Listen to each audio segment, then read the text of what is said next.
I think they will be on the podium likely, but if I were the lone judge, The decider. the decider.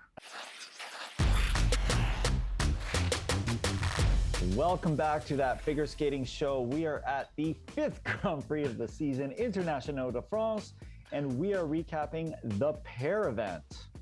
Our podium finishers here for the pairs. In first place from Russia, Boikova Kozlovskii. Second place also from Russia, Artemeva and Nazarychev. Third place from the United States of America, Knierim and Frazier. I don't know if you got this vibe, but it was an amazing event for me. What did you think? Yeah, it wasn't stellar. There were a lot of mistakes. Let's start with the gold medalist, Boikova Kozlovskii, second Grand Prix medal of the season. They got bronze at Skate America. They're the 2021 World Bronze medalists. I've talked about this team before. They're not my favorite. I find him very stiff when he skates. I feel like his knees kind of have a block. Like he can't go further than a certain degree, and he kind of chops around the ice a little bit. I think the things they do well. I feel like I'm watching them do things, and I'm watching them do choreography, and they're trying, and they're doing all the things right. There's no special sauce. I think they'll be lucky to be on the podium.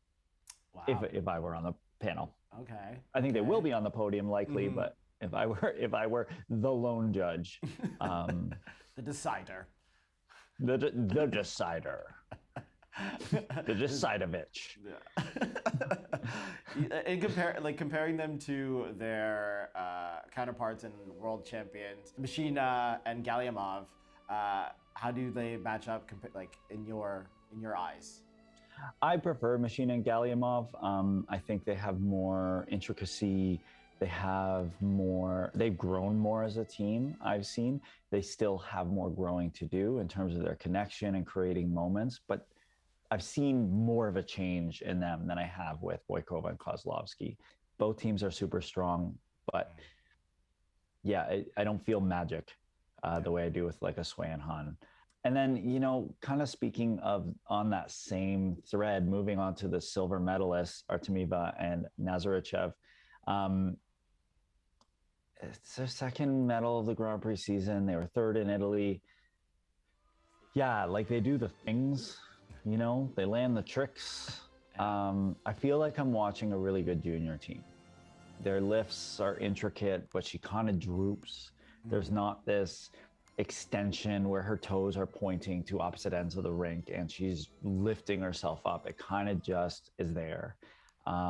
They're young and they're still growing. They're still learning. I don't really like their throws, to be honest. I find they're kind of lacking in height and distance. They're kind of stiff and like a pogo stick. It's like boing, dum, it's like, huh. And I think as well as they are just from junior. I think they are junior world bronze medalists. I think last year was just their first time on the Grand Prix circuit, and that was at Rostelecom, which is pretty much just Russian nationals last year during the pandemic. So they are very new. What I do like about them is that there is like a connection. They look at each other, but I don't think it's something that could definitely be built upon. And I think they got onto the podiums because they're skating clean while everyone else is making, mistakes. So they're able to squeak by. I agree with you. There's definitely an artistic foundation there. But the thing is that they're second at a Grand Prix.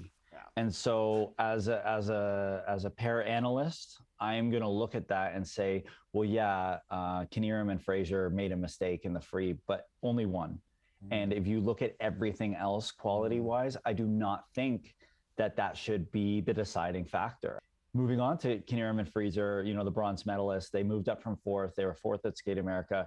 They're a newer team, both having had success with their previous partners. But I find this team, I was excited about them right from the beginning. They have qualities. They have moments within their choreography where there's a musical highlight and there's something interesting and they sell it. And so when you're looking at this young team in second place, I'm not taking anything away from them, but I am comparing them to teams that I think are more suited, more mature looking, more polished for those upper spots. Yeah, well, that's exactly it. There's a second mark for a reason. I feel like they've actually lost their weight and their their worth. I feel like inflation for PCs is very much a thing.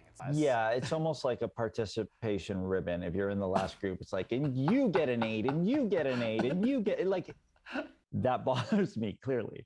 Another team that displayed another step up, the Canadian team, Vanessa James and Eric Radford, an even newer team than the Americans, dropping from third after the short, skating a beautiful free, landing the jumps. She struggled with them earlier in the season, landing the jumps, landing the throws. Started with a not very obvious mistake. The paraspin actually got no value in their first position, the catch waist camel spin. They were off balance a bit, and his upper body came up and his leg lowered just below his hip, and he didn't get two full revolutions in that position with his leg at 90 or higher. Because of that and the way the level system works, they ended up getting 0 for that spin. And then the more obvious mistake, they skated around, missed that lift. It didn't go up. It looked like their timing was just a bit off. He was straightening his legs a little too early, maybe. They went at different times. Very costly mistakes. I think they could have won the free skate had those two elements gone the way they could have done and the way they've shown earlier in the season. But as you saw by Vanessa and the kiss and cry, looking very happy, looking very excited for their progress.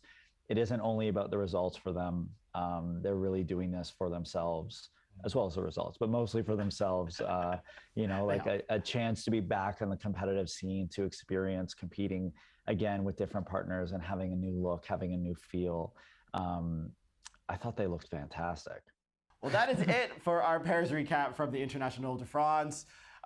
Comment in the section below, that section that's called the comment section. You know what I mean. Let us know who your favorite pair team is, how the Grand Prix is going to shape up, who are your podium favorites, all that jazz. Make sure you subscribe, make sure you like all that nice, lovely stuff, and make sure you keep an eye out for our other recaps from Internationaux de France. Hey guys, it's Asher and Dylan from That Figure Skating Show. And if you like this video, and don't lie, we know you did, there's actually more where that came from. So subscribe to CBC Sports and click it. Click it real good.